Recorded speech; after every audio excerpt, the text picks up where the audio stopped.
আজ আমি তৈরি করব ঘরোয়া পদ্ধতিতে আম ও কলা দিয়ে আইসক্রিম। প্রথমে আমি হাফ লিটারের মতো দুধ গ্যাসের ওভেনে বসিয়ে দিয়েছি। প্রায় 15 মিনিট জাল করে গাঢ় করে নিয়েছি। গাঢ় হয়ে এসেছে, হাতার সাথে নাড়িয়ে নিয়ে গাঢ় করে জাল করে নিয়েছি।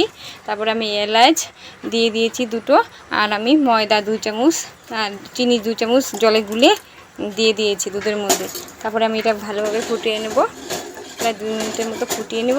ফুটানোর পর আমি এদিকে একটা আম একটা কলা পেস্ট করে নিয়েছি। আপনারা চাইলে মিক্সারের সাহায্যেও পেস্ট করে নিতে পারেন ভালো করে। আমি হাতের সাহায্যে করে নিয়েছি। এদিকে দুধের মিশ্রণটা গাঢ় হয়ে এসেছে। এবার আমি গ্যাসের ওভেন বন্ধ করে ঠান্ডা করে নেব।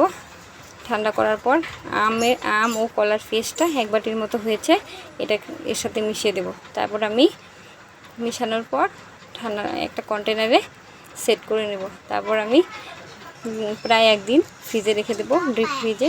পরের দিন বের করে নেব। আইসক্রিম, ঘরোয়া পদ্ধতিতে আইসক্রিম দেখুন কি সুন্দর হয়েছে।